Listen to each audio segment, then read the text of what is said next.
अथ नागकवचम्। नागराजस्य देवस्य कवचं सर्वकामदं।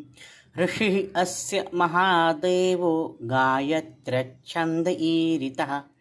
ताराबीजं शिवाशक्तिः क्रोधबीजस्तु कीलकः। देवता नागराजस्तु फणामणिविराजितः। सर्वकामार्थसिद्ध्यर्थे विनियोगः प्रकीर्तितः। अनन्तो मे शिरः पातु कण्ठं सङ्कर्षणस्तथा। कर्कोटको नेत्रयुग्मं कपिलः कर्णयुग्मकं। वक्षस्थलं नागयक्षः बाहुकालभुजङ्गम्। उदरं धृतराष्ट्रश्च वज्रनागस्तु पृष्ठकम्। मर्माङ्गम् अश्वसेनस्तु पादाश्वतरोवतु।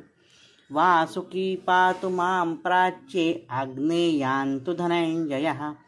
तक्षको दक्षिणे पातु नैऋत्यां शङ्खपालकः। महापद्मः प्रतीचान्तु वायव्यां शङ्खनीलकः। उत्तरे कम्बलः पातु ईशान्यान्नागभैरवः। ऊर्ध्वं चैरावतोऽधस्तात् नागभेतालनायकः। सदा सर्वत्र मां पातु नागलोकाधिनायकाः। इति श्री सर्पसूक्तं सम्पूर्णम्।